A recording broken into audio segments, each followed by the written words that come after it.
My husband's assistant posted photos in my custom wedding dress. My husband's assistant was photographing herself in my custom wedding dress on our marital bed. She posted it on Instagram with the caption, "Working for the boss has its perks.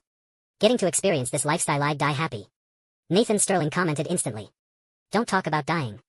If you like it, take it. No more negativity." I replied immediately, "The bed and dress are yours. Want my husband too?" Nathan called me within seconds. "Olivia, can't you take a joke? I married a wife, not a mother. Stop being so controlling, afraid you'll age prematurely." Listening to Nathan's mocking sarcasm, I felt surprisingly calm.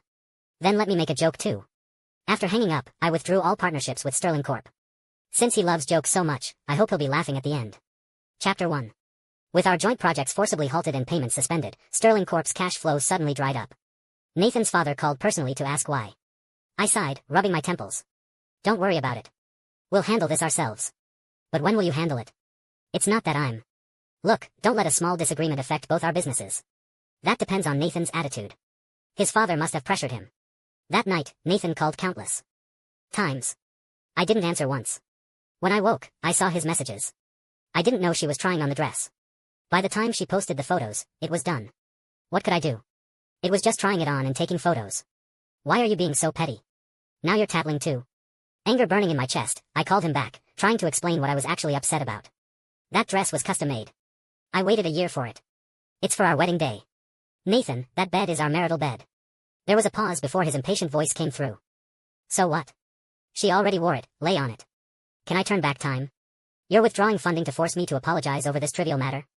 Olivia, is this how you act as my wife?"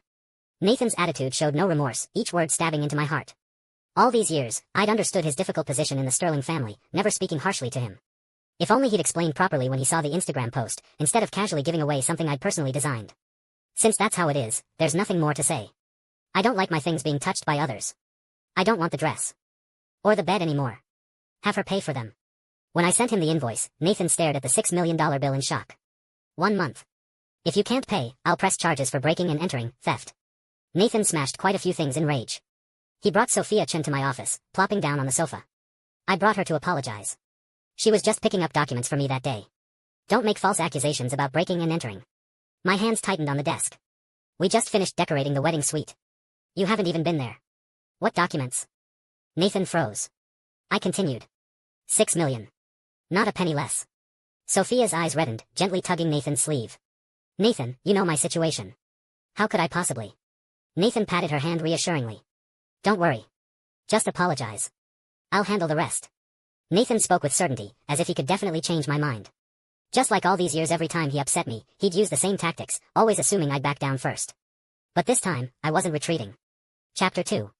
Sure enough, right after Sophia left, Nathan sidled over. His hand on my shoulder traced suggestively down my camisole. "Liv, Sophia's young and inexperienced, just fooling around. Why push her to the brink? So eager to be the little housewife? You know I don't like being controlled, right? Stop this, Since the day I met Nathan Sterling, he'd had this ability. Every time he put effort into seducing me, I'd fall under his spell, letting him have his way. But this time, I pulled away from his embrace, firmly pushing him back. "Nathan, forget the money.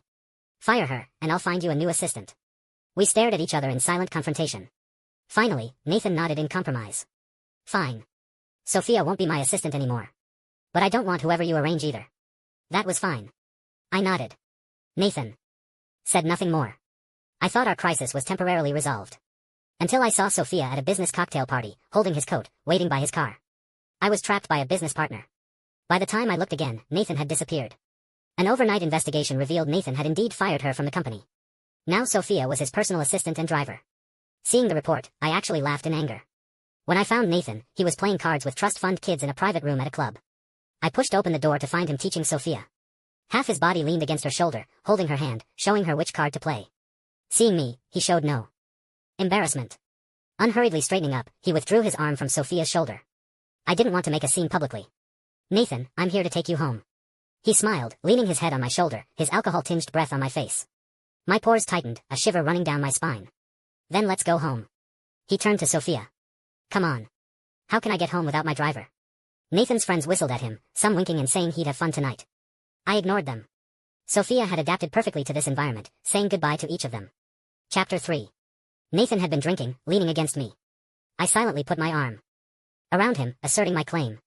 He wore a knowing expression, hooking his arm around my neck and offering his lips. For a moment, we were inseparable, the air in the car growing thin. When Nathan's hand slipped under my shirt, I suddenly came to my senses. I caught his hand, gently rubbing my forehead against his. We're getting married in a month. I don't want to see Sophia anymore. He mumbled agreement, seeming to fall asleep. Looking up, my eyes met Sophia's in the rearview mirror. Mrs. Sterling, do you know the boss drinks himself to sleep every night? I'm always the one driving him home. I've sat in your position. Before too. She looked at me holding Nathan tightly, her meaning clear. Carrying Nathan upstairs, I took Sophia's car keys. Don't come tomorrow. Stay away. Don't let me see you again. I never expected Sophia to kneel outside our door all night. Nathan had a habit of morning runs. When he opened the door, he found Sophia kneeling there in short sleeves, early autumn dew soaking her clothes. The semi-transparent dress clung to her skin as she knelt there shivering. She murmured, Mrs. Sterling, is the punishment over? Before she could finish, she collapsed sideways. Sophia, don't scare me. God, why is she burning up? He was about to help her. Inside when I blocked him silently. How can you be so selfish and cold-blooded? She has a fever. She'll get sick. Then go to the hospital. She's not welcome in my home. He looked at me with disappointment, as if I'd committed some heinous crime. Completely different from last night's passionate intimacy. In that moment, time split into two versions of him. In my memories, he always followed me, relied on me, as if I was his whole world. But now he was frantically accusing me over a woman he'd known less than 3 months. Chapter 4. After Grandma died, Nathan became my closest person. I pulled him from the abyss, helped him fight for power against his brother in the company. But he was extremely sensitive, connecting any hurt or slight to his background. I always chose silent tolerance. Because I believed he was fundamentally good. When I lost my last family member, he stood firmly by my side. Said he'd always be with me. Nathan finished his tirade and crouched to help Sophia up. In that moment, I suddenly understood why Sophia was so special to him. Because he always saw traces of himself in her. Every time he helped Sophia, it was like helping his once helpless self. Sometimes people are strange. No matter how angry you are, once you start understanding their past, forgiveness begins. I never mentioned sending Sophia away again. She became his secretary once more. They often interacted at the company. Nathan gave her gifts as employee rewards. Sophia posted each one on Instagram to show off. But I was surprised to find that seeing those ambiguous, suggestive posts no longer made me angry. When my best friend found out, she asked quietly if I had some cuckold fetish. I punched her chest, though I couldn't explain why either. With less than 2 weeks until the wedding, Nathan escalated. He even brought Sophia to our wedding suite again. Since I'd blocked Sophia, I had no idea until my friend called. Holy shit, girl, you're into threesomes now. What? You didn't see Sophia's Instagram? Blocked her. Shit. Then brace yourself. A screenshot came through. Sophia wearing my bathrobe from the wedding suite, lying on that $5 million bed. Her open neckline showed faint red marks. I shot to my feet, knocking over my coffee cup. Coffee splashed on my hand. Looking at my reddened hand, I spoke harshly. Do me a favor. That project you wanted is yours. Whoa, our model wife learned to fight back. Don't worry, I'm helping you regardless of the project. I went straight to the wedding suite. Entering the code, I saw men's clothes scattered on the sofa. Unknown liquid stains led from the living room to the bedroom. My heart clenched painfully with each breath. Nathan and I met in college. His father was forcing him into a marriage with a notorious iron lady who famously hated men but needed a husband for appearances. His father wanted to use his life to pave the way for his brother. Nathan cornered me outside my dorm on a rainy day. Crying as he confessed, saying he didn't want the arranged marriage, asking if I'd go crazy with him once. The Morrison family situation was complicated then, with several competing heirs. To marry him, I promised his father I'd become head of the Morrison family within 3 years. To protect him, I worked almost day and night. Just to establish myself in the Morrison family, to shelter our little family. It was my years of consistent love that gradually healed his wounds from his original family. The second year after graduation, he said he wanted to take over the company, not let his brother benefit. I fed him countless projects to get him to his current position. But since Sophia became his secretary, everything changed. As I approached the bedroom, about to touch the door handle, I actually felt like retreating. In those 3 seconds of hesitation, the door opened from inside. Liv, why are you here? She fell in the lake. This was closest, so I brought her to change. His explanation was stuttered. But I didn't want to hear a word. I texted my friend. Within 10 minutes, she arrived with a group of people. They went in and smashed everything. Furniture, decorations, appliances, even our wedding photos on the wall. Nathan suddenly rushed to push away the person smashing our wedding photo, protecting it, shouting at me. Are you crazy? You won't even listen to explanations, bringing all these people? I ignored him, having them strip Sophia of my clothes. Throwing her out naked. My friend gleefully followed with her phone, filming. Don't you love posting on Instagram? Here's plenty of content. Post away. If you don't want to, no problem. There's always social media. They'll help you post. Nathan suddenly pushed everyone away, shielding Sophia with his body, protecting her behind him. Sophia took the opportunity to hug his waist, pressing tightly against him. Stop filming. This is invasion of privacy. Film more and I'll call the police, have you all arrested. Looking at the two of them like conjoined twins made me nauseous. I pressed my stomach, frowning. But Nathan thought I was intimidated by his threat. He grabbed a blanket from the sofa for Sophia. Olivia Morrison, make them leave. Sophia held his hand, looking at him with red eyes, then turned to me. Miss Morrison, Nathan just helped me a few times because he's kind and pities me. How did it become so dirty in your eyes? He's so excellent, willing to bind himself in marriage. Why don't you trust him, cherish him? No man wants a woman who doesn't depend on him, rely on him, give him tender affection. You only restrain him. Sophia's accusations hit Nathan's heart perfectly. As if he'd found evidence against me. You got this angry just because someone wore your clothes once. Where were you when other wives take care of their drunk husbands? What wife doesn't revolve around her husband? Nathan's harsh words pierced my eardrums. I swayed. My friend quickly steadied me. She instinctively wanted to defend me, but I gripped her hand. At this point, nothing needed to be said. So this is what you've always thought of me. Leave then, Nathan. I wish you both happiness. I said we're not in that kind of relationship. Your mind is filthy, so you see filth in others. Even jealousy has limits. You have 1 month to restore the wedding suite. Otherwise, face the consequences. Every piece of furniture here I'd overseen. From design. No matter how busy, I always made time. Revised countless times, just to give him the best. Now none of it was needed. I finally confirmed that Nathan before me was no longer the man I loved. Ignoring Nathan's words, I left in my friend's car. Once the door closed, she was more furious than me. Look, you work day and night entertaining clients for Nathan. The watches, properties you gave him aside, which project at Sterling Corp wasn't real money? You're generous not caring, fine, but why won't you let me speak? I shook my head. No point in verbal sparring. This is good. I've seen him clearly. Wait, you romantic fool, you're not going soft again, are you? I closed my eyes, leaning back. My heart was already dead. How could it soften? With my last strength, I messaged my secretary. Cancel everything wedding related. Make it public. I want everyone to know I don't want him anymore. Nathan, you disregarded years of affection first. Since you insist on protecting her, don't blame me for turning my back. Chapter 5. Sterling Corp was already precarious after I announced divestment. This scandal caused their stock to plummet further. At this critical moment, my attitude was especially important. Nathan sent many messages saying his father was going crazy, threatening to kill him. Begging me to back him up. I figured I should visit the Sterling family. After all, while assistants could handle hotel and wedding vendors, I should personally inform his parents. So I messaged Nathan back. Said I'd come after finishing work in the afternoon. At 9 p.m., I finished my day's work. When I arrived at the Sterling house, Nathan was waiting outside. Impeccably dressed, elegantly refined. Arms crossed, he complained as soon as he saw me. Why so late? You don't know how many hours I've been standing here. He came to put his arm around my shoulder. I could feel the coolness through his clothes. He had indeed waited a long time. My expression unchanged, I sidestepped him and went straight in. Nathan froze, then quickly followed. His father's expression changed immediately upon seeing me. Daughter-in-law. It's all this rebellious son causing trouble lately. Good thing you're tolerating him. Nathan lifted his chin, glaring at his brother. I told you, Liv's just been busy. When has she ever really been angry with me all these years? After all, couples fight at the head of the bed and make up at the foot. Some people are just too eager. His father nodded in agreement. Only when I was present could Nathan reclaim his pride at home. Since being with him, I'd lost count of how many times he'd used me as a weapon against his brother. I frowned in displeasure, taking out documents from my folder and spreading them on the table. His father's eyes showed greed, grinning from ear to ear. Oh my, daughter-in-law, you already gave a dowry. How can there be more? This makes us feel so bad. But this is your sincerity toward Nathan. We can't refuse. He reached for the documents. Nathan couldn't hide his smugness, cheerfully reaching for my hand. Only his brother, seeing the document titles, showed hidden joy. What? You're withdrawing investment and shares? His father stepped back in shock upon seeing the documents clearly. Nathan frantically grabbed the papers from his father. Muttering quietly. How could this be?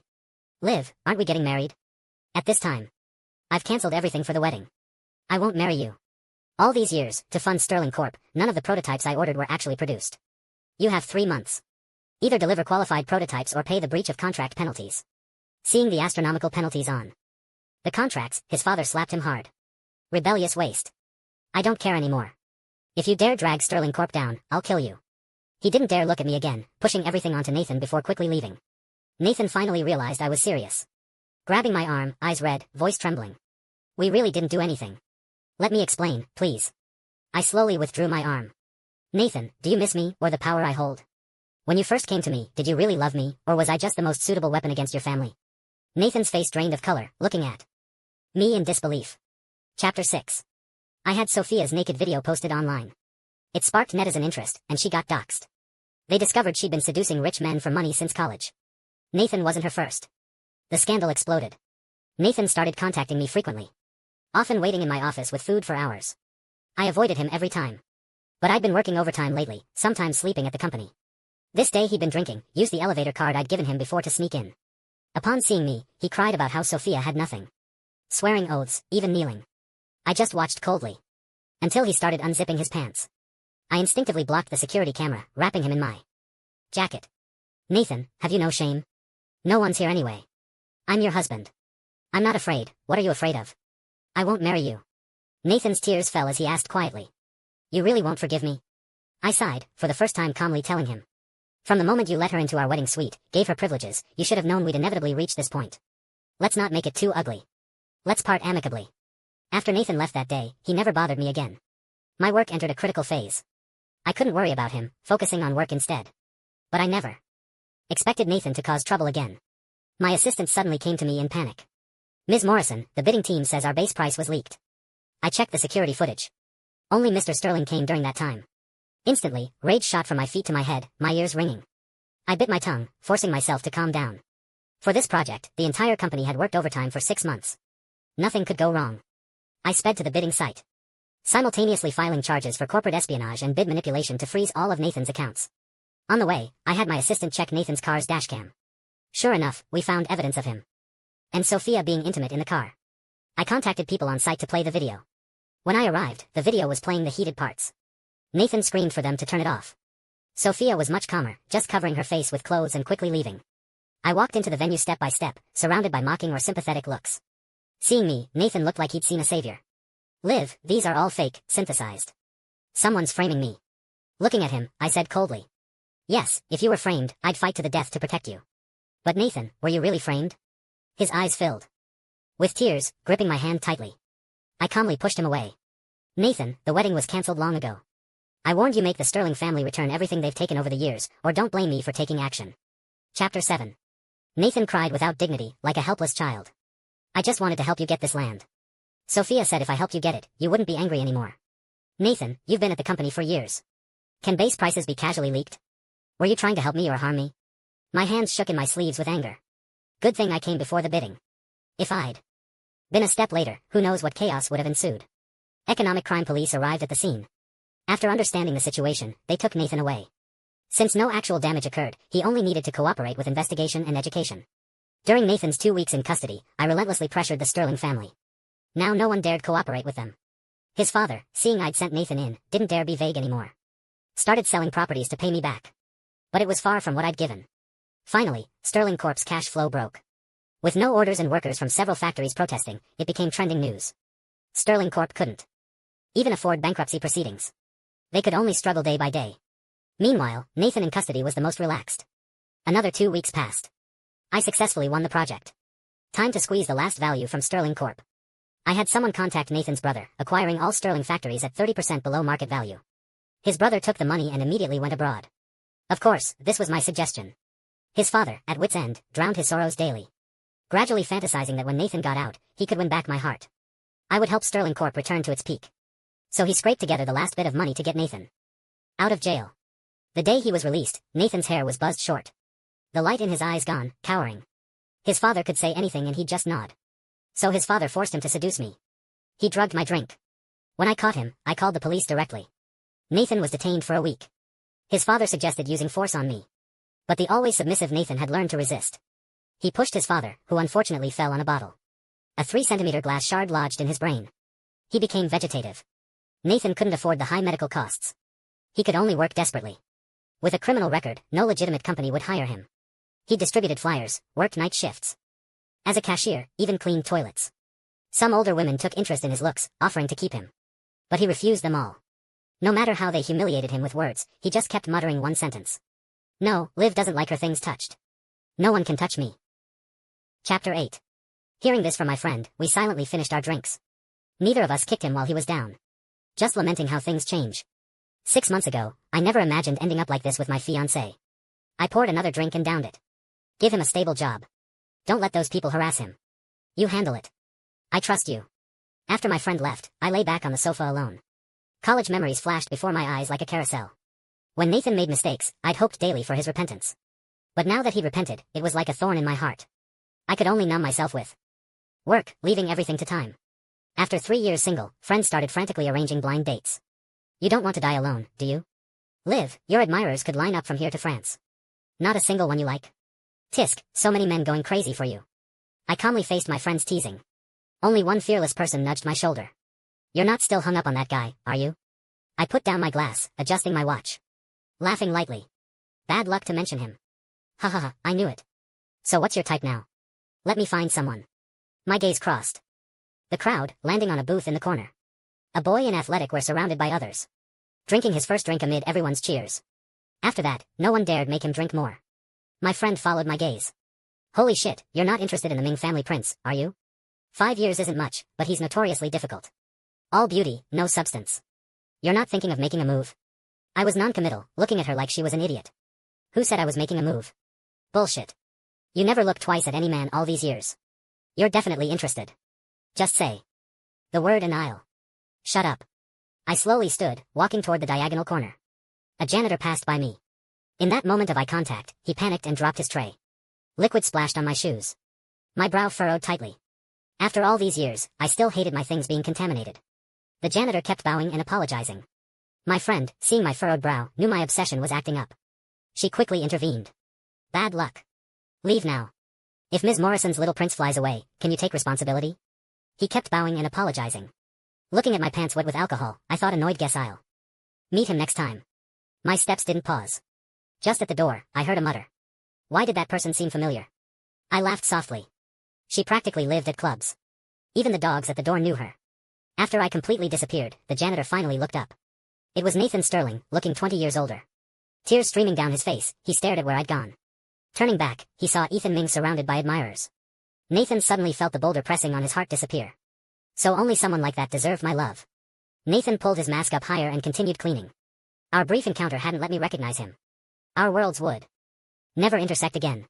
There are many kinds of love in this world. But only one kind is unforgettable.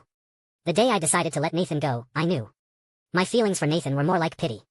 I wanted to save him, stop his tears. Willing to care for him, protect him. If the end hadn't been so ugly, I would have preferred a dignified exit. But the moment I saw Ethan Ming, I understood a man's love for a woman could also be soul-deep attraction, wanting desperately to claim him as mine. Yet not wanting to clip his wings. How wonderful that at 30, I finally met my true love. The end.